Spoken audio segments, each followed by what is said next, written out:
आता हे दृष्टीदोष करेक्ट कसे करायचे, तर लेझर किंवा एक्झॅमर लेझर्स ज्या म्हणतात त्याच्याने आम्ही आपलं जे बुबुळ असतो त्याचा शेप सूक्ष्म प्रकारे असा चेंज केला जातो की मग चष्म्याचं काम आपलं नॅचरल बुबुळच करायला लागतं आणि तो येणारा लाईट आपल्या मागच्या जे पटल असतं ज्याला रेटिना म्हणतात त्याच्यावर फोकस करायला लागतं. म्हणजे आता जो लाईट फोकस करायला चष्मा लागायचा तो आता विदाऊट चष्मा जसं नॉर्मल डोळ्यात फोकस होतो तसा व्हायला लागतो. परत ह्याच एज ग्रुपमध्ये जे लोक, ज्या विशेषतः बायकांचं जे प्रेग्नंट असतील किंवा ब्रेस्ट फिडिंग असतील की ज्यांच्यात हॉर्मोनल चेंजेस आहेत की ज्याच्यामुळे बुबुळातलं पाण्याचं प्रमाण कमी जास्ती होतंय, तर अशा लोकांना आम्ही लॅसिक करत नाही. त्या व्यतिरिक्त जर बुबुळात काही आजार असतील, काही लोकांचे काही केराटोकोनस वगैरे असे बरेच आजार असतात की जे असताना आम्ही लॅसिक करू शकत नाही, तर त्याच्यासाठी आपलं बुबुळ हेल्दी पाहिजे. लॅसिक ह्याच एक ऑप्शन नाहीये. तर लॅसिकचेही प्रकार असतात. तर काही आता आम्ही ब्लेडलेस स्ट्रीमलाइट लेझर म्हणून करतो की ज्याच्यात फ्लॅपच नसतो, मग ती तेवढी एक्स्ट्रा टिश्यू आम्हाला ट्रीट करायला मिळते की ज्या बॉर्डरलाईन केसेस आहेत की बाबा नंबर जरा जास्ती आहे पण थोडासा कॉर्निया कमी पडतोय, अशा लोकांना सरफेस ट्रीटमेंट्स म्हणून केल्या जातात, त्यांच्यात फ्लॅप केला जातो. प्रत्येक जण लॅसिकसाठी फिट असतो असंच नाही. प्रत्येकाच्या बुबुळाचा शेप, तुमच्या बुबुळाचं हेल्थ, ह्या बऱ्याच क्रायटेरिया त्याच्यात असतात. पण जेव्हा आम्ही लॅसिक करतो तेव्हा आम्ही वी मेक शुअर की त्या माणसासाठी ते सेफ राहणार आहे. ज्या लोकांचा नंबर 8पेक्षाही जास्ती आहे अशा लोकांमध्ये युजली आम्ही ICL सर्जरी करतो, जे आपण आता 2 मिनिटापूर्वी बोललो होतो, इम्प्लांटेबल कोलॅमर लेन्सेस. त्याच्याने अगदी -25 पर्यंत नंबर काढून टाकता येतो. पूर्वी जे टोपोग्राफी मशीन्स होते ते फक्त बुबुळाचा पुढचा भाग बघायचे. आता जे नवीन टोपोग्राफी मशीन्स आहेत की जे बुबुळाचे दोन्ही सरफेस बघतात, पुढचा आणि मागचा. कारण बरेच वेळा काही आजार मागच्या सरफेसला सुरू होतात आणि पुढचा सरफेस नॉर्मल असतो. तर हे ऍडव्हान्स टोपोग्राफी मशीन्स मध्ये असे पण सॉफ्टवेअर असतात ते सांगतात की ह्या व्यक्तीच्या बुबुळाची हेल्थ कशी आहे, जे आम्हाला हेल्प करतात हे डिटरमाइन करायला की हे बुबुळ लेझरसाठी योग्य आहे की नाही. नमस्कार. अनेकांना चष्मा नको असतो, पण काही असे प्रोफेशन्स आहेत की त्या ठिकाणी चष्मा नसेल तरच ती संधी मिळू शकते. आणि काहींना रोजच्या आयुष्यात हा चष्मा जो आहे अगदी जाड भिंगाचा तो नकोसा वाटतो, त्रासदायक वाटतो. पण एक चांगली बातमी अशी आहे की आपल्याकडे विज्ञान प्रगत होत चाललं आहे आणि त्यामुळेच हा चष्मा जो आहे तो आपण सहजपणे काढू शकतो, हो की नाही? पण नुसता असा काढून चालणार नाही आहे, कारण ह्याच्यातनं आपल्याला दिसणार नाही आहे आणि स्पष्टपणे तरुण वयात जसं दिसत होतं तसं दिसणार नाही आहे. नमस्कार, मी मधुराष्टक पॉडकास्टमध्ये तुमचं मनापासून स्वागत. आज आपण ह्या चष्म्याबद्दल, हा चष्मा कसा काढायचा आहे, ह्या डोळ्यांचा नंबर जो आहे तो पूर्णपणे कसा घालवायचा आहे ह्याबद्दल चर्चा करणार आहोत. आणि लॅसिक सर्जरीबद्दल आपण अधिक माहिती जाणून घेणार आहोत. आणि आपल्यासोबत आहेत श्री रामकृष्ण नेत्रालयाचे प्रचंड अनुभव असलेले डॉक्टर नितीन देशपांडे. सगळ्यात अगोदर आपण आपल्या मधुराष्टक पॉडकास्टमध्ये त्यांचं मनापासून स्वागत करूया. नमस्कार डॉक्टर. नमस्कार. खरं तर लॅसिक सर्जरी ही बऱ्यापैकी प्रगत आहेच, लोकांना माहिती पण आहे. अनेकांनी लॅसिक सर्जरी करूनही घेतली आहे, आपल्या डोळ्यांचा चष्माही घालवलेला आहे. पण तरीसुद्धा आज आपण ह्या लॅसिक सर्जरीबद्दल आणि त्याच्या एकूणच प्रगत तंत्रज्ञानाबद्दल डॉक्टरांकडून अधिक माहिती जाणून घेणार आहोत. डॉक्टर जसं आत्ता मी म्हणाले तसे श्री रामकृष्ण नेत्रालयाचे संचालक आहेत आणि गेल्या अनेक वर्षांचा त्यांना ह्या क्षेत्राचा अनुभव आहे. एक ज्येष्ठ नेत्ररोग तज्ज्ञ म्हणून त्यांची एकूणच भारतामध्ये ख्याती आहे. डॉक्टरांबद्दल सांगायचं झालंच तर डॉक्टरांना अनुभव असूनही फक्त चालत नाही आहे, तर ते ग्लोकोमा एक्सपर्ट आहेत. त्याचबरोबर रिफ्रॅक्टिव्ह सर्जरीमध्ये देखील त्यांचं एक प्रचंड अनुभव आहे. रॉयल कॉलेज ऑफ ऑप्थोमॉलॉजिस्ट लंडनचे ते सदस्य आहेत आणि जगप्रसिद्ध अरविंद आय हॉस्पिटलमध्ये माजी पदव्युत्तर ते विद्यार्थी आहेत. स्टेट नॅशनल इंटरनॅशनल कॉन्फरन्सेसमध्ये त्यांनी थेट शस्त्रक्रिया करून आपले सायंटिफिक पेपर्सही सादर केलेले आहेत. असा त्यांचा एकूणच गाढा अनुभव आहे या क्षेत्राचा. आपण जास्त वेळ घालवणार नाही आहोत, कारण मला लॅसिक सर्जरीबद्दल अधिक जाणून घ्यायचं आहे. बरेच प्रश्न माझ्या मनात आहेत, जसे तुमच्या मनात आहेत तसे. पण आमच्या पॉडकास्टला नक्कीच तुम्ही सबस्क्राईब करा, आमच्या पॉडकास्टला लाईक करा, शेअर करा आणि अर्थातच लॅसिक सर्जरीबद्दल आपण लगेचच थेट चर्चेला डॉक्टरांशी सुरुवात करूया. डॉक्टर, पुन्हा एकदा स्वागत आहे. नमस्कार. लॅसिक सर्जरी गेल्या 30-35 वर्षांपूर्वीच आली आणि त्याच्यामध्ये आता खूप काही बदल आपल्याला बघायला मिळत आहेत. ह्या सगळ्याबद्दल मला तुमच्याकडनं जाणून घ्यायचं आहे. पण सगळ्यात पहिला प्रश्न, ही लॅसिक सर्जरी म्हणजे नेमकं काय आहे? तर आपण बघता की वेगवेगळ्या प्रकारचे लोक चष्मे घालत असतात. तर काही लोकांचे डोळे यांचा शेप नॉर्मलपेक्षा जरा वेगळा असतो. तर ज्या लोकांचे डोळे जास्ती लांब असतात त्याला मायोपिया म्हणतात. आणि ते फोकस करायला ज्या प्रकारची लेन्स लागते ती कॉन्केव्ह किंवा मायनस लेन्स लागते, म्हणजे त्यांना मायनस नंबरचा चष्मा असतो. काही जणांचे डोळे नॉर्मल लोकांपेक्षा शॉर्ट असतात, त्याला हायपरोपिया म्हणतात. तर ह्याच्यात प्लस नंबरच्या काचा त्या लोकांना घालाव्या लागतात. आणि तिसरा प्रकार म्हणजे आपला जो बुबुळ असतो, कॉर्निया, जी आपल्या डोळ्याची खिडकी आहे, तर त्याच्या शेपमुळे काही नंबर्स येतात, त्याला सिलेंडर्स म्हणतात. की बऱ्याचशा चष्म्यांमध्ये प्लस मायनस काचांबरोबर सिलेंडर पण असतात आणि त्याच्यामुळे ते दिसायचं ते जास्ती शार्पनेस वाढतो. बरोबर. तर असे वेगवेगळ्या प्रकारचे दृष्टिदोष आहेत. तर हे दृष्टिदोष करेक्ट कसे करायचे? तर लेझर किंवा एक्झॅमर लेझर्स ज्या म्हणतात, त्याच्याने आम्ही आपलं जे बुबुळ असतो त्याचा शेप सूक्ष्म प्रकारे असा चेंज केला जातो की मग चष्म्याचं काम आपलं नॅचरल बुबुळच करायला लागतं आणि तो येणारा लाईट आपल्या मागच्या जे पटल असतं, ज्याला रेटिना म्हणतात, त्याच्यावर फोकस करायला लागतं. बरं. म्हणजे आता जो लाईट फोकस करायला चष्मा लागायचा, तो आता विदाऊट चष्मा जसं नॉर्मल डोळ्यात फोकस होतो तसा व्हायला लागतो. आणि ही जी शस्त्रक्रिया आहे याला लॅसिक म्हणलं जातं. बरं. त्याला लेझर इन्सिट्यू किरॅटोमॅलिसिस, ते त्याचं ऍक्च्युली पूर्ण नाव आहे. ही कॉर्नियाचा शेप लेझरनी चेंज करणे हा त्याचा अर्थ आहे. बरं. पण मग ही जी शस्त्रक्रिया आहे ती साधारणपणे कोणी करावी आणि कोणी करू नये? तर ह्याचं ना खूप स्ट्रिक्ट क्रायटेरिया असतो की कोणाचं करायचं आणि कोणाचं करायचं नाही. जर एक जनरल सुरुवात म्हणून सांगतो की जनरली 18 वर्षापर्यंत एखाद्या व्यक्तीची ग्रोथ होत असते. जशी आपली उंची वाढते तसे डोळ्याचे डायमेन्शन्सही बदलत असतात, डोळ्याची पण ग्रोथ होत असते. आणि 18 वर्षानंतर ती ग्रोथ पूर्ण झालेली असते, कारण आपण ॲडल्ट होतो, शारीरिक ग्रोथ आपली पूर्ण होते. बरोबर. मग त्याच्यानंतर नंबर बदलत नाही आणि मग तो व्यक्ती एकदा नंबर स्टेबल झाला की लॅसिकसाठी पात्र होतो. परत ह्याच एज ग्रुपमध्ये जे लोक, ज्या विशेषतः बायकांचं जे प्रेग्नंट असतील किंवा ब्रेस्ट फिडिंग असतील, की ज्यांच्यात हॉर्मोनल चेंजेस आहेत, की ज्याच्यामुळे बुबुळातलं पाण्याचं प्रमाण कमी जास्ती होतंय, तर अशा लोकांना आम्ही लॅसिक करत नाही. बरं. त्या व्यतिरिक्त जर बुबुळात काही आजार असतील, काही लोकांचे काही किरॅटोकोनस वगैरे असे बरेच आजार असतात की जे असताना आम्ही लॅसिक करू शकत नाही, तर त्याच्यासाठी आपलं बुबुळ हेल्दी पाहिजे. बरं, हे क्रायटेरिया आपण हे कसं कळतं आम्हाला की एखादी व्यक्ती जर लॅसिक करण्यासाठी आमच्याकडे आधी येते तेव्हा आधी त्याच्या डोळ्याचं सखोल परीक्षण केलं जातं. तर त्याच्यात बरेच टेस्ट पण असतात की ते एक टोपोग्राफी म्हणून टेस्ट आहे, की अशा त्याला ड्रायनेस आहे का, अशा बऱ्याच 7-8 टेस्ट आम्ही करून बघतो की त्या व्यक्तीला ही प्रोसिजर सेफ राहील का. कारण आज जरी आपण लॅसिक केलं तरी त्याचं एवढं मोठं आयुष्य पुढे असतं की पुढे जाऊन त्या व्यक्तीला प्रोसिजरमुळे काही प्रॉब्लेम्स येऊ नये, हा आमचा पहिला क्रायटेरिया असतो. बरोबर. आणि त्याच्यासाठी अगदी डोळ्याचं सखोल परीक्षण करून टेस्ट करून मगच आम्ही ठरवतो की ही व्यक्ती लॅसिक करून घेण्यास योग्य आहे का. बरं, लॅसिकचे पण खूप प्रकार असतात, तर ह्या टेस्टद्वारे आम्हाला हेही कळतं की कोणत्या प्रकारचं लॅसिक त्या व्यक्तीला योग्य आहे. बरं. तर अशा दृष्टीने एकदा पूर्ण सेफ्टीची खात्री झाली तरच आम्ही लॅसिक करतो. आत्ता तुम्ही जसं म्हणालात सुरक्षित म्हणजे असेल तरच आम्ही करू शकतो त्या व्यक्तीसाठी ती लॅसिक शस्त्रक्रिया. पण मग काही केसेसमध्ये नंबर खूप जास्त असेल आणि त्यांना करायची असेल आणि त्यांच्यासाठी ती सुरक्षित नसेल, मग अशा वेळेस नेमकं काय केलं जातं? तर जर ती व्यक्ती सुरक्षित क्रायटेरियामध्ये बसत नसेल तर लेसिक हा एक जो प्रकार आहे चष्मा काढायचा त्यासारख्या बाकी पण पद्धती आहेत.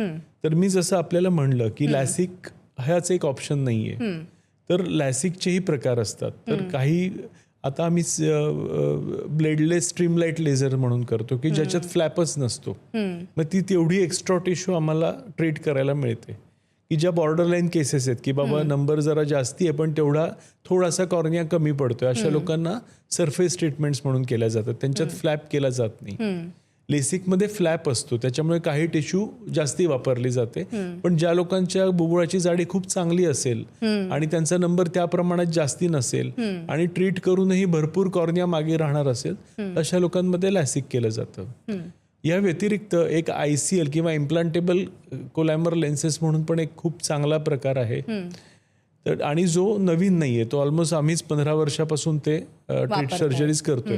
तर ज्या लोकांचे बुबुळ सर्जरीसाठी योग्य नाहीये अशा लोकांच्या डोळ्यामध्ये हे अतिशय थिन लेन्स आम्ही इन्सर्ट करतो. बरं. तर ही सर्जरी आणि कॅटरॅक्ट सर्जरी वेगळी आहे. मोतीबिंदूमध्ये कसं आपण नॅचरल लेन्स काढतो आणि त्या जागी नवीन लेन्स बसवतो. याच्यात आम्ही नॅचरल लेन्सला धक्का पण लागू देत नाही आणि त्या नॅचरल लेन्सवर ही अतिशय पातळ लेन्स इम्प्लांट करतो आणि ह्यानी आम्ही ऑलमोस्ट -25 नंबर पण काढू शकतो आणि अगदी हाय सिलेंडर्स. आणि गुड पार्ट की ज्या लोकांचे डोळे वीक असतात, कारण त्याला अँब्लायोपिया किंवा लेझी आय म्हणतात, तर ज्या लोकांना खूप हाय नंबर असतात, हाय सिलेंडर असतात लहानपणापासून, त्यांचे डोळ्यांना थोडेसे लेझी असतात. तर ह्या ICL मुळे बरेच वेळा तो लेझीच प्रकार तो पण कमी होतो. म्हणजे दे गेट व्हिजन, त्यांच्या चष्म्यापेक्षाही बेटर व्हिजन येऊ शकते. तर हा एक उत्तम प्रकार आहे नंबर काढून टाकण्याचा, ज्याला इम्प्लांटेबल कोलॅमर लेन्सेस म्हणतात आणि त्याचं रेंज पण खूप जास्ती आहे. म्हणजे त्यांच्यासाठी हा ऑप्शन उत्तम आहे. उत्तम ऑप्शन आहे. बरोबर. डॉक्टर, म्हणजे मी बरेच व्हिडिओज असे बघितलेत जे लॅसिक सर्जरी करतात, तुमच्यासारखे जे ऑप्थोमॉलॉजिस्ट आहेत, जे मोठे नेत्रतज्ञ आहेत, पण ते स्वतःचा पण चष्मा लाईव्ह ह्याच्यामध्ये काढतात, असे मी अनेक व्हिडिओज बघितलेत. मग तुम्ही का नाही केलंय? तर हा अगदी उत्तम प्रश्न आहे की एकतर आपल्याला लॅसिकची गरज का आहे हा प्रत्येकाने स्वतः विचार करायला पाहिजे. आता ज्या व्यक्तींना प्रोफेशनल कमिटमेंट्स आहेत, जसं तुम्हाला कॅमेऱ्यासमोर यायचंय, किंवा जे लोक नाटकात कामं करतात, जे स्पोर्ट्समन आहेत, कारण चष्म्यामुळे त्यांचा फील्ड ऑफ विजन कमी होतो.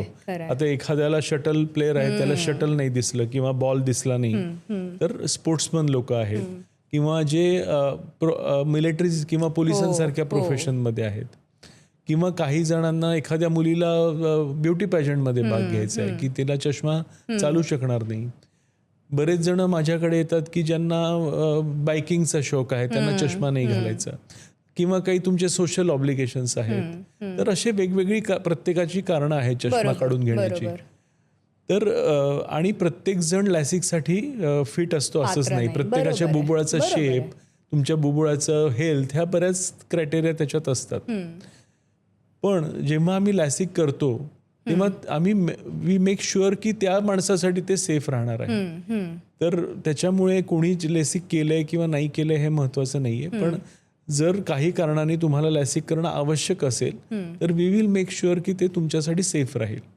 पण जसं आपण म्हणलात तसे खूप डॉक्टरांनी स्वतःच्या डोळ्यावर लाईव्ह कॉन्फरन्सेसमध्ये सर्जरीज करून घेतलेल्या आहेत आणि लॅसिक सर्जरी आता ऑलमोस्ट 30-35 वर्षापासून आहे. It is a proven science. तर त्याच्यामुळे त्याच्याविषयी डाऊट्स ठेवण्यात काही अर्थ नाही. It is a proven technology, it is a safe technology.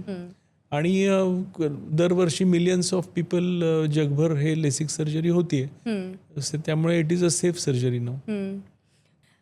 मग डॉक्टर, तुम्ही आत्तापर्यंत ह्या लॅसिक सर्जरीज भरपूर केल्या असतील, कमीत कमी कुठला नंबर काढला आणि जास्तीत जास्त कुठला नंबर काढलाय? तर लॅसिक प्रोसिजर ही जनरली आम्ही म्हणतो की ±0.5 त्याची एरर असते. त्यामुळे 0.5च्या खाली आम्ही ही प्रोसिजर 0.5च्या खाली करत नाही. बरं. लॅसिक सर्जरी ही जनरली -8 पर्यंत आम्ही करत असतो. माइल्ड टू मॉडरेट मायोपिया म्हणजे ह्या रेंजमध्ये, म्हणजे -8 पर्यंत स्फिअर आणि -6 पर्यंत सिलेंडर, एवढा हा लॅसिक सर्जरीचा स्कोप आहे की ह्याच्यात अतिशय ॲक्युरेटली तो नंबर काढून टाकता येतो. बरं. ज्या लोकांचा नंबर 8पेक्षाही जास्ती आहे अशा लोकांमध्ये युजली आम्ही ICL सर्जरी करतो, जे मी आपण आता 2 मिनिटापूर्वी बोललो होतो, इम्प्लांटेबल कोलॅमर लेन्सेस. त्याच्याने अगदी -25 पर्यंत नंबर काढून टाकता येतो. अरे वा. पण प्रत्येक प्रोसिजरला काही क्रायटेरिया आहेत आणि ती व्यक्ती त्या क्रायटेरियाला पात्र होत असेल तरच ती प्रोसिजर आपण करू शकतो. आणि ते करण्याच्या आधीच आपण व्यवस्थित टेस्ट करून एक्झामिन करून डिटरमाइन करतो. बरोबर. आता तुम्ही एक्झामिनेशनचा उल्लेख केला, तर त्याच अनुषंगाने मला तुम्हाला पुढचा प्रश्न विचारायचा आहे. अर्थातच लॅसिकसाठी कोण पात्र आहे कोण अपात्र आहे हे ह्या एक्झामिनेशनवरनं तुम्ही ठरवत असता. तर काय नेमक्या एक्झामिनेशन असतात, काही इन्व्हेस्टिगेशन सुरुवातीला ह्या सर्जरीच्या आधी करावे लागतात, त्याविषयी काय सांगाल?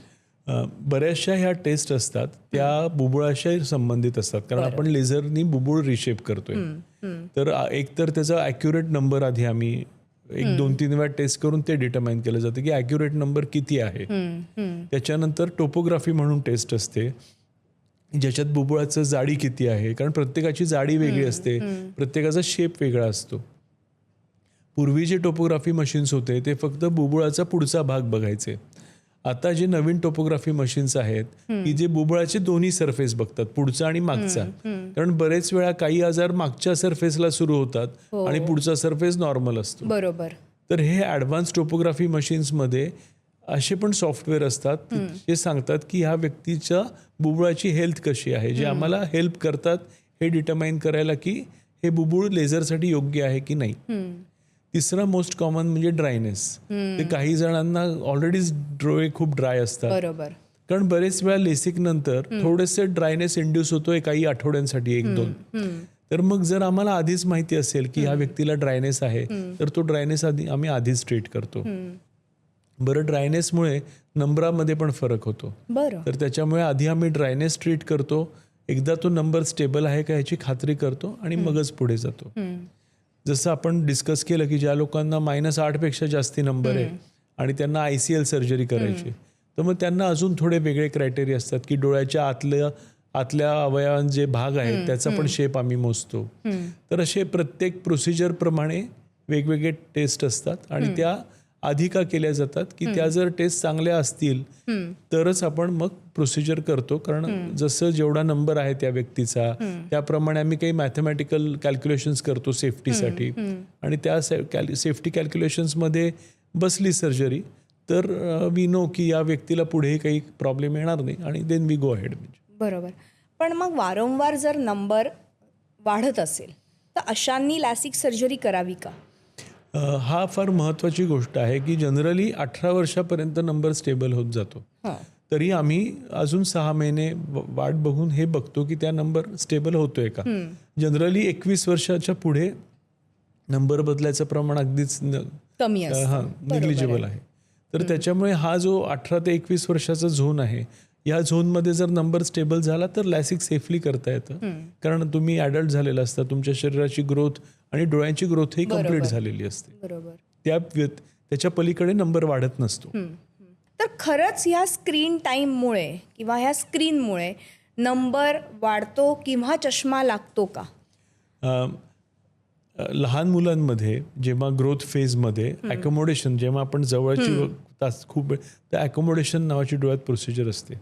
तर ह्या कॉन्स्टंट ॲकोमोडेशनमुळे नंबर वाढतो लहान मुलांमध्ये आणि हा सध्या फार जगातला मोठा प्रॉब्लेम आहे. त्याला मायोपिया एपिडेमिक म्हणतात.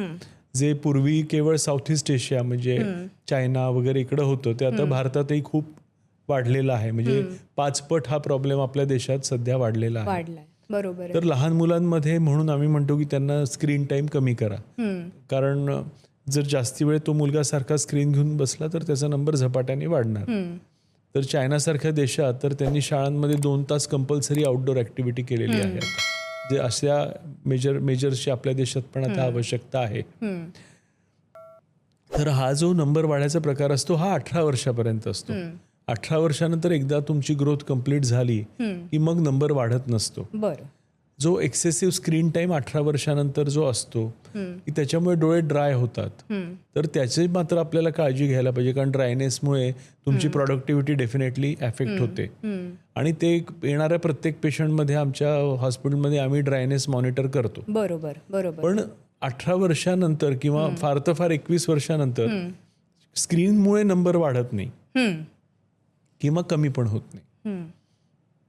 तर हे एक चुकीची कल्पना आहे की स्क्रीनमुळे नंबर वाढतो. एक 25 ते 30 वर्षाच्या व्यक्तीचं स्क्रीनमुळे नंबर वाढणार नाहीये. हम्म. अर्थातच आता ते सगळ्या गोष्टी आहेत त्या म्हणजे मोबाईल किंवा टी व्ही किंवा लॅपटॉप हे सगळं आहे. पण ह्या व्यतिरिक्त मला अजून एक तुम्हाला प्रश्न विचारायचा आहे की कॉर्निया डोळ्यातला हा जर पातळ असेल तर आपण लॅसिक सर्जरी करू शकतो का? कॉर्निया हा लाईव्ह ऑर्गन आहे आणि तो ट्रान्सपरन्सी त्याची फार महत्त्वाची आहे. तर बुबुळाची जर कॉर्निया वीक असेल किंवा जर थिन असेल आणि एक पर्टिक्युलर, तर मी जसं म्हणलं ह्याच्यासाठी काही सेफ्टी मॅथमॅटिकल कॅल्क्युलेशन्स आहेत की जे आम्ही कॅल्क्युलेशन किंवा निकष वापरतो की ह्या नंबरला एवढा तरी मिनिमम कॉर्निया ची जाडी पाहिजे. ती जर त्याच्यापेक्षा कमी असेल तर आम्ही लॅसिक करत नाही. किंवा त्याच्यासाठी मग वेगळे प्रकार आहेत, जसं मी म्हणलं ICL वगैरे की ते वापरले जातात. शेवटी काय आपल्याला नंबर काढून टाकायचा आहे. तर त्या व्यक्तीसाठी त्या डोळ्यासाठी जे योग्य टेक्निक आहे त्या पद्धतीने आम्ही काढतो. बरेच वेळा एका डोळ्यात लॅसिक केलं जातं आणि एका डोळ्यात ICL केलं जातं. असे आम्ही बरेच पेशंट्स केलेले आहेत. काही जणांना एका डोळ्यात कमी नंबर असतो, एकाच जास्त असतो. तर जन्मजात असा फरकही असू शकतो. तर आम्ही कमी नंबरच्या डोळ्यात लॅसिक केलेले आणि जास्ती नंबरच्या डोळ्यात ICL केलेले आणि त्याचे एक्सलंट रिझल्ट आलेले आहेत आम्हाला. तर जसा डोळा त्या प्रकारची ट्रीटमेंट कस्टमाइज करून ती आम्ही वापरतो की जेणेकरून लॉंग टर्म त्या डोळ्यासाठी ते सेफ असावी ट्रीटमेंट. पण मग ह्या सगळ्यामध्ये लॅसिक सर्जरीच्या आधी ज्या इन्व्हेस्टिगेशन आपण करतोय, टेस्ट करतोय, त्या कधीपासून कराव्या लागतात? की म्हणजे आता लॅसिक सर्जरी जर आपल्याला पुढच्या महिन्यात करायची असेल तर आधीपासून आपल्याला ह्याची सगळी तयारी करावी लागते का? अनेक जण लेन्स वापरतात, तर मग लेन्स बंद कराव्या लागतात का घालणं? किंवा असे अनेक प्रश्न लोकांच्या मनात येत असतात. तर त्याविषयी काय तुम्ही सांगाल? कारण की आपण अवेअरनेस करतो ह्या सगळ्याबद्दल, तर त्याबद्दल. तर तुम्ही खूप चांगला पॉईंट घेतलात की कॉन्टॅक्ट लेन्स युजर्समध्ये काय. येस. तर पूर्वी हार्ड कॉन्टॅक्ट लेन्स असायच्या आणि त्या हार्ड कॉन्टॅक्ट लेन्सेसमुळे बुबुळाचा शेप खूप बदलायचा. पण आता गेले ऑलमोस्ट 10-15 वर्षापासून जास्ती करून आपण सॉफ्ट कॉन्टॅक्ट लेन्सेस वापरतोय. बरोबर. आणि सॉफ्ट कॉन्टॅक्ट लेन्सेसमुळे फारसा कॉर्नियाच्या शेपवर इम्पॅक्ट होत नाही. तरी आम्ही त्या व्यक्तीला आठवडाभर तरी आधी टेस्ट करण्याच्या कॉन्टॅक्ट लेन्सेस थांबवायला सांगतो. आणि मग आठवड्यानी त्याचा जेव्हा ड्रायनेस कमी होतो, सरफेस नॉर्मलाइज होतो, त्याच्यानंतर आम्ही सगळ्या टेस्ट करून बघतो की आता सगळे क्रायटेरिया मीट होत आहेत का सेफ्टीचे ते. तर हा एक महत्वाचा पॉईंट आहे की एकतर जो ड्रायनेस कॉन्टॅक्ट लेन्समुळे झालेला असतो तो ट्रीट करतो आणि जे शेप कॉर्नियाच्या शेपमध्ये चेंजेस झालेले असतात ते आठवड्याभरात अगदी व्यवस्थित स्टॅबिलाइज होतात. तर हा कॉन्टॅक्ट लेन्स रिलेटेड क्रायटेरिया आहे बरोबर की लॅसिक टेस्ट करण्याच्या आधीचा. म्हणजे थोडक्यात जर जे कॉन्टॅक्ट लेन्सेस वापरत असेल त्यांना लॅसिक सर्जरी जर करायची असेल तर त्यांनी आधीच थोडे दिवस आधी बंद करणं फार एक महत्त्वाचं आठवडाभर आहे. एकदा त्यांनी कॉन्टॅक्ट लेन्स चालूच असताना यावं, डॉक्टरांना कन्सल्ट करावं. म्हणजे आम्ही त्यांना एक्झामिन करून त्यांना ॲडवाईस करतो की त्यांना काय अजून काळजी घेतली पाहिजे की they become fit for to undergo the test. म्हणजे डॉक्टर, ह्या सगळ्यामध्ये बऱ्याचदा असं होतं की डोळ्यांचं ऑपरेशन म्हटल्यावर प्रत्येकाला भीती वाटत असते. पण काही प्रोफेशन्समध्ये चष्मा नसणं हेच महत्त्वाचं असतं. कारण की बघितलं तर आपण स्पोर्ट्स पर्सन आहे किंवा जे मिलिटरीवाले आहेत, पोलीस आहेत, त्यांना चष्मा नको हे जास्त बोललं जातं. मग अशा केसेसमध्ये जे तुमच्याकडे पेशंट येतात मग त्यांना तुम्ही कसं समजावता? त्यांना लॅसिक सर्जरी किती महत्त्वाची आहे आणि त्याचबरोबर ही लॅसिक सर्जरी प्रत्येक नंबरसाठी आपण ठरवली, सपोज एखाद्याचा 2 नंबर असेल चष्म्याचा, तर किती वेळामध्ये ही लॅसिक सर्जरी करू शकतो याचा काही क्रायटेरिया असतो का? तर मी हे आपल्याला थोडं सविस्तरपणे सांगतो. अगदी. पहिल्यांदा आम्ही पेशंटना सांगतो की ह्याच्यात घाबरण्यासारखं काही नाहीये. ही टेक्नॉलॉजी ऑलमोस्ट 30 ते 35 वर्ष जुनी आहे. इतक्या वर्षापासून millions and millions of eyes दरवर्षी ही प्रोसिजर केली जाते. तर त्याचा ट्रॅक रेकॉर्ड आता चांगला आहे. बरोबर. दुसरी गोष्ट, आम्ही अतिशय बारीकीने त्या एक्झामिनेशन करून सगळ्या टेस्ट व्यवस्थित करून मगच ठरवतो की सेफ्टी क्रायटेरियामध्ये हा डोळा बसतोय की नाही. बरोबर. आणि जर त्याच्यात बसत असेल तरच प्रोसिजर प्लॅन केली जाते, नाहीतर आम्ही क्लिअरली सांगतो की ही प्रोसिजर तुमच्यासाठी नाहीये म्हणून. तर त्याच्यामुळे प्रोसिजरच्या सेफ्टीविषयी तुम्हाला पेशंटला जेवढी काळजी असते तेवढीच डॉक्टरांना देखील असते. खरं आहे. तिसरी गोष्ट जी टेक्नॉलॉजी आहे ती गेल्या 30-35 वर्षात प्रचंड इम्प्रूव्ह झालेली आहे. बरोबर. तर लॅसिक प्रोसिजरमध्ये आपण काय करतो की आधी कॉर्नियामध्ये पातळ फ्लॅप करतो, तो फ्लॅप उचलतो आणि लेझरनी कॉर्निया रिशेप करतो. तर पूर्वी हे जे फ्लॅप्स होते ते ब्लेड्सनी घेतले जायचे.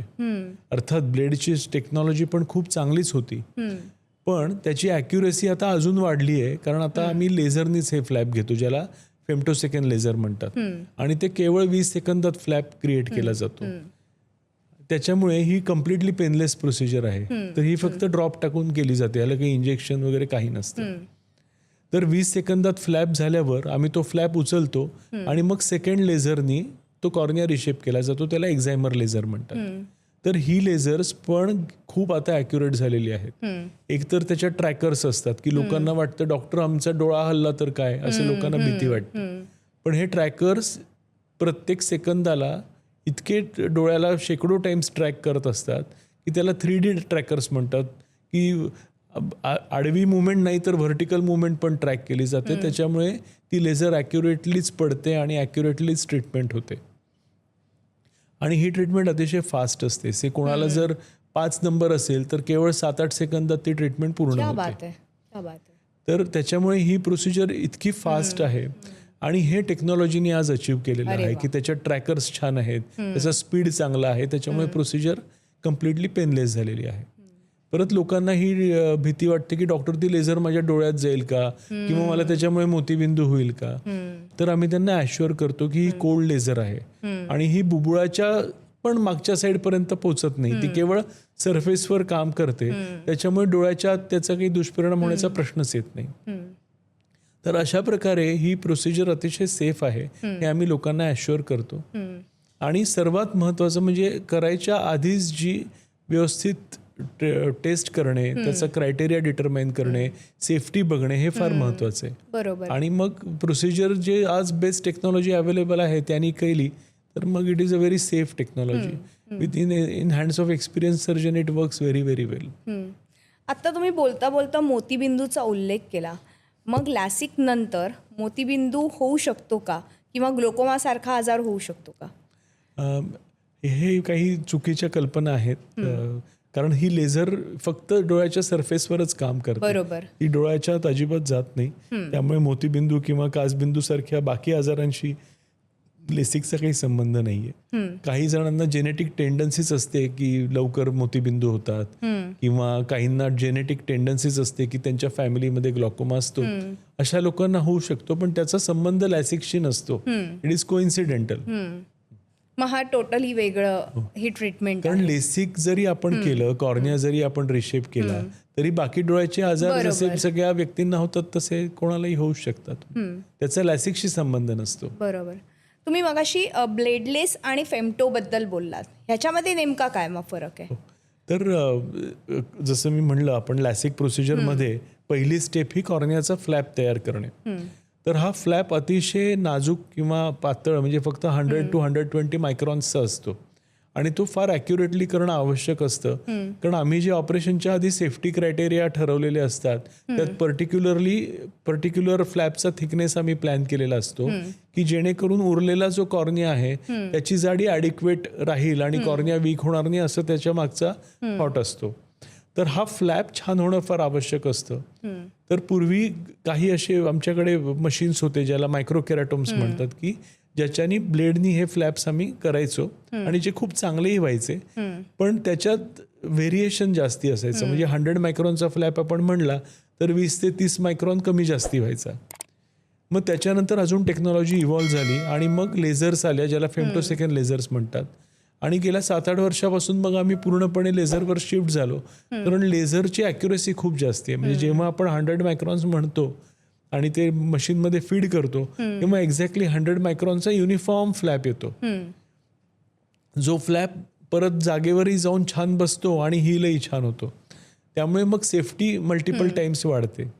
ह्या प्रोसिजरलाच ब्लेडलेस म्हणतात, कारण जे आधी फ्लॅप ब्लेडनी केला जायचा तो आता ब्लेडलेस म्हणजे लेझरनी केला जातो, which is a better way to make a flap.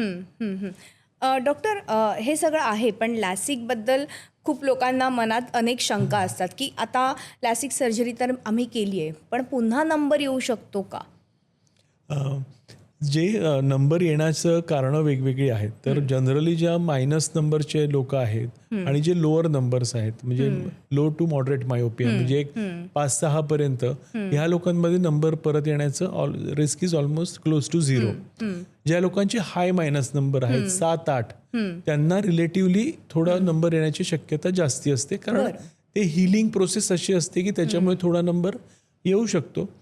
पण आम्ही गेल्या 18 वर्षापासून लॅसिक करतोय आणि असे हार्डली काही डोळे आम्ही बघितलेले आहेत की ज्यांच्यात नंबर मायनस नंबर लोकांमध्ये परत आलेले आहेत. ज्या लोकांना प्लस नंबर असतात त्यांमध्ये नंबर येण्याची शक्यता थोडी जास्ती असते आणि त्याची कल्पना आम्ही आधीच पेशंट्सना दिलेली असते की तुम्हाला प्लस नंबर आहे आणि तुमच्यात नंबर परत येण्याची शक्यता जास्ती आहे. पण जास्ती करून लॅसिक हे मायनस नंबर लोकांमध्येच होतात आणि ते सेफली होतात आणि ते जनरली परमनंट असतात. काही लोकांना, समजा तुमच्या 20व्या वर्षी लेसिक झालेला आहे आणि आज तुम्ही 40 क्रॉस करताय, तर 40मुळे येणारा जो जवळचा नंबर आहे तो येणारच आहे. तो लॅसिक हे केवळ लांबच्या नंबरासाठी केलं जातं. तो काढू शकत नाही जवळचा नंबर, रिडिंगचा नंबर वापरावाच लागतो. आजकाल अशा सॉफ्टवेअर्स आणि लॅसिक टेक्नॉलॉजीज अजून डेव्हलप होत आहेत, पण त्या अजून फुल प्रूफ नाही आहेत. तर पुढील काही काळामध्ये जवळचा 40 नंतरचा नंबर काढायच्याही सॉफ्टवेअर्स अजून प्रगत होतील आणि त्या जास्ती प्रेडिक्टेबल होतील, तेव्हा त्याचा वापरही वाढेल. जसं मी आपल्याशी थोड्या वेळापूर्वी डिस्कस केलं ICL म्हणून, तर आजकाल प्रेस्बायोपिक ICL पण आलेले आहेत की ज्याच्यात जवळचा आणि लांबचा दोन्ही नंबर काढून टाकता येतो. तर ही एक नवीन टेक्नॉलॉजी आम्ही वापरायला आता सुरू केलेली आहे की जे 40च्या वरचे लोक आहेत आणि ज्यांना लांबचा जवळचा दोन्ही नंबर आहे, त्यांना आम्ही ह्या प्रेस्बायोपिक ICLचा ऑप्शन देतो. म्हणजे ती पण सेफच सर्जरी. ती ICL प्रत्येक गोष्टीला काही सेफ्टी क्रायटेरिया आहेत. त्या व्यक्ती जर त्या क्रायटेरियात उतरत असेल, त्याच्यासाठी ती प्रोसिजर सेफ असेल तर ती आम्ही त्यांना ऑफर करतो. बरं डॉक्टर, लॅसिक सर्जरी नंतर नेमकी कशी काळजी घ्यायची? कारण बऱ्याचदा लोकांना ऑफिसला जायचं असतं, अनेकांना आपली कामं असतात, लॅपटॉप, मोबाईल हे सगळं वापरायचं असतं. हे आपण वापरू शकतो का? कशा पद्धतीने काळजी घ्यायची? काही ड्रॉप्स असतात का? तर त्याबद्दल. येस. तर लॅसिक प्रोसिजर ही अतिशय फास्ट हील होणारी प्रोसेस आहे की दुसऱ्या दिवशीच त्या व्यक्तीला अगदी छान दिसायला लागतं. तर ही फार ग्रॅटिफाईंग सर्जरी आहे सर्जनसाठी पण, कारण तुमचा पेशंट लगेच छान वाचायला लागतो. काळजी म्हणजे बेसिकली आम्ही ऑपरेशन नंतर काही ड्रॉप्स दिलेले असतात की हिलिंगला हेल्प करायला, इन्फेक्शन होऊ नये म्हणून ते हेल्प करायला, तर ते ड्रॉप्स आपल्याला रेग्युलरली टाकावे लागतात. काही बेसिक केअर घ्यायची, म्हणजे डोळा चोळायचा नाही किंवा घाण नाही जाऊ द्यायची. तर हे क्रायटेरिया जर फुलफिल त्या व्यक्तीने जर नीट केले तर अगदी 2 दिवसांनी पण आम्ही त्याला ऑफिसमध्ये जायची परवानगी देतो की तो काही वेळ स्क्रीन टाईम करू शकतो, मीटिंग्स करू शकतो, इंटरॅक्ट करू शकतो. फक्त लॅसिकमुळे काही 1 ते 2 आठवडे थोडासा ड्रायनेस इंड्यूस होतो आणि तो 1-2 आठवड्यात तो ड्रायनेस निघून पण जातो.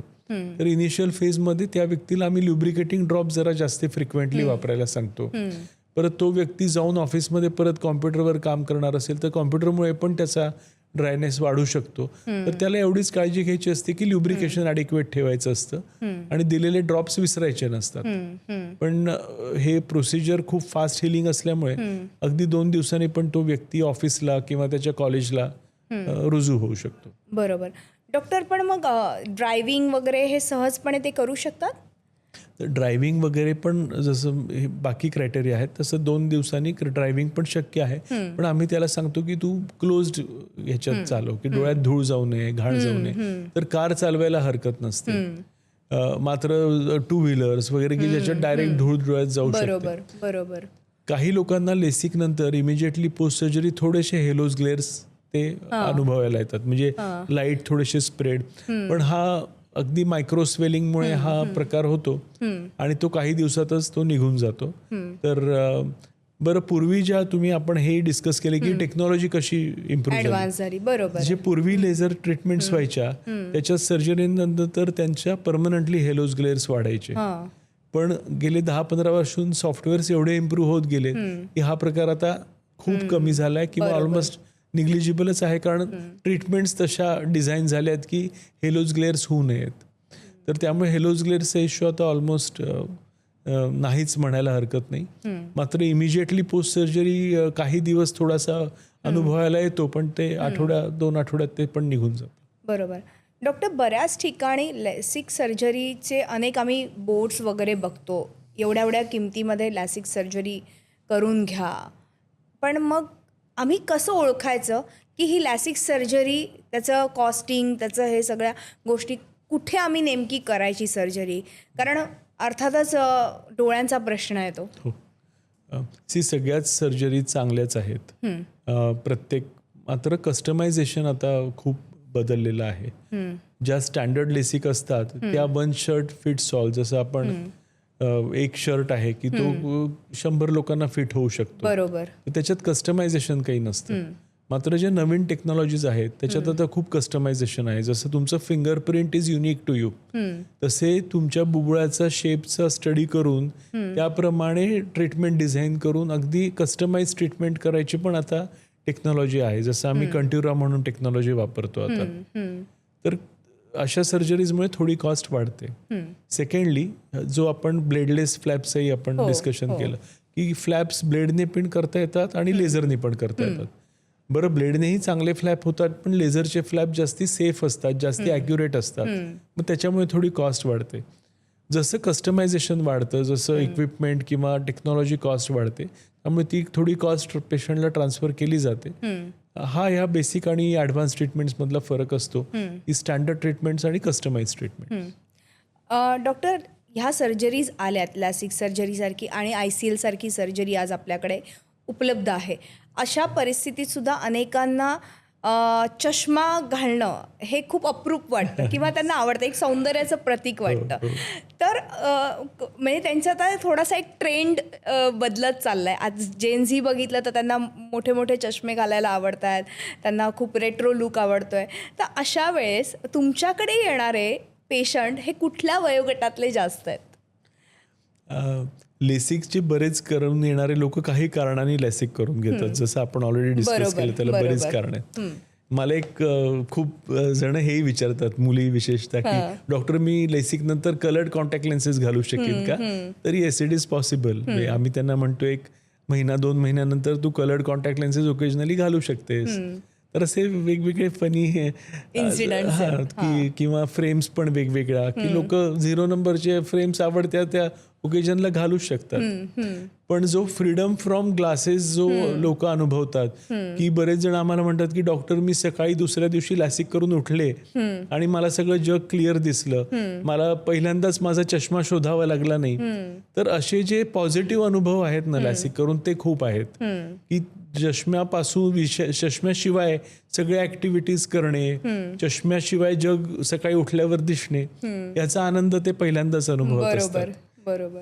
म्हणजे तरुणपणात जसं दिसत असतं तसंच लॅसिक सर्जरी नंतर त्यांना दिसायला सुरुवात होते. आणि जे मी आपण डिस्कस केलं की अगदी ICLने आम्ही -25 चष्मा काढू शकतो, त्यांच्या आयुष्यात तर खूपच फरक पडतो.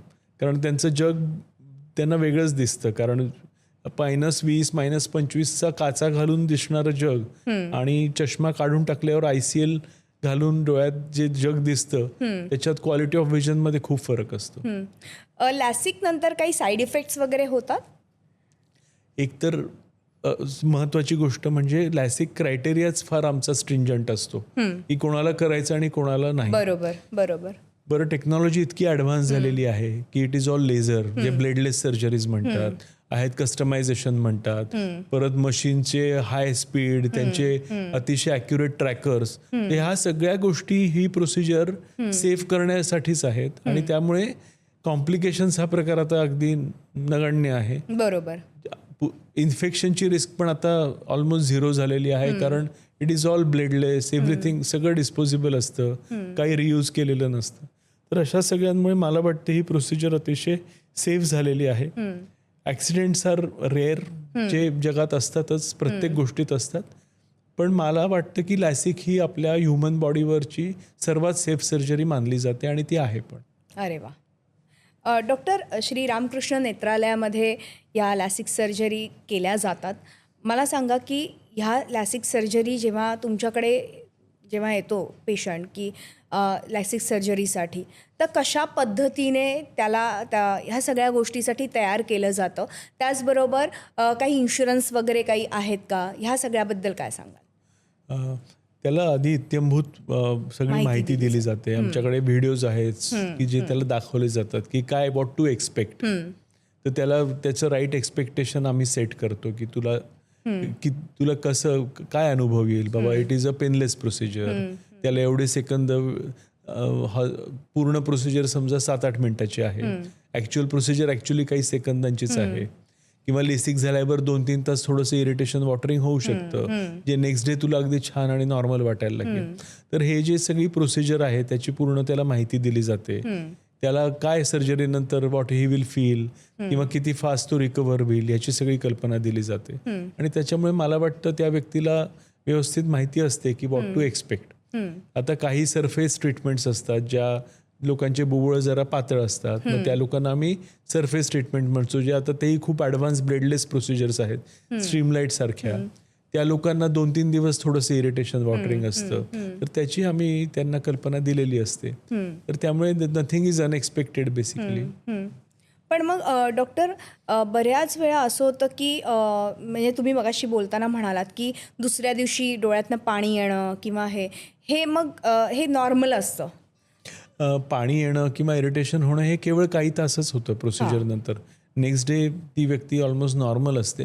मात्र next day almost 95% vision recover होते. उरलेली 5% रिकवर होण्यासाठी 2 ते 3 आठवडे लागतात. बरोबर. पण तरीही 1-2 दिवसांनी ती व्यक्ती ऑलमोस्ट आपल्या डे टू डे सगळ्या ॲक्टिव्हिटीज व्यवस्थित करू शकते. ह्याच्यासाठी कुठली लेन्स वापरली जाते? तर ही काही आपण एक्सटर्नल ॲड करत नाहीये. ही आपण त्याचं नॅचरल बुबुळच रिशेप करतोय. ओके.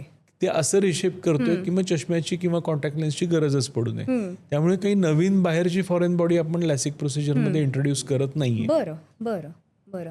म्हणजे थोडक्यात लोकांना हे गैरसमज होते की आपण वेगळी लेन्स त्याच्यामध्ये टाकतो, तर असं काही नाहीये की आपल्या फक्त डोळ्याचा जो शेप आहे तो चेंज ह्यामध्ये होत असतो. लॅसिकमध्ये नवीन आहे, पण ICL जी प्रोसिजर आहे ती वेगळी आहे. त्याच्यात एक थिन लेन्स आम्ही डोळ्याच्यात इंट्रोड्यूस करतो की जेणेकरून अगदी हाय नंबर पण आम्ही काढून टाकू शकतो. डॉक्टर, आपल्याकडे इन्शुरन्सची काय स्कीम वगैरे आहे का? बरेच जण प्रत्येकाचं इन्शुरन्स वेगवेगळं आहे. काही कंपन्यांच्या इन्शुरन्स पॉलिसीमध्ये लॅसिक इन्क्लुडेड असतं, काहींच्या नसतं. ते त्या व्यक्तीने आपल्या इन्शुरन्स एजंट्सना विचारून ठरवावं की त्यांच्या पॉलिसीमध्ये इन्क्लुडेड आहे की नाही. पण आम्ही एक बजाज फायनान्स किंवा असे काही कंपनी आहेत की ज्यांच्याशी आमचा टायअप आहे की त्याला इझी लोन्स, जे मेडिकल लोन्स आहेत ते रामकृष्ण नेत्रालय त्याला मिळवून देऊ शकतं की जे त्याला इझिली पे बॅक करता येतील over a long period of time, की जेणेकरून सडन आउटगो होत नाही. It becomes easy to afford more customised and better surgeries.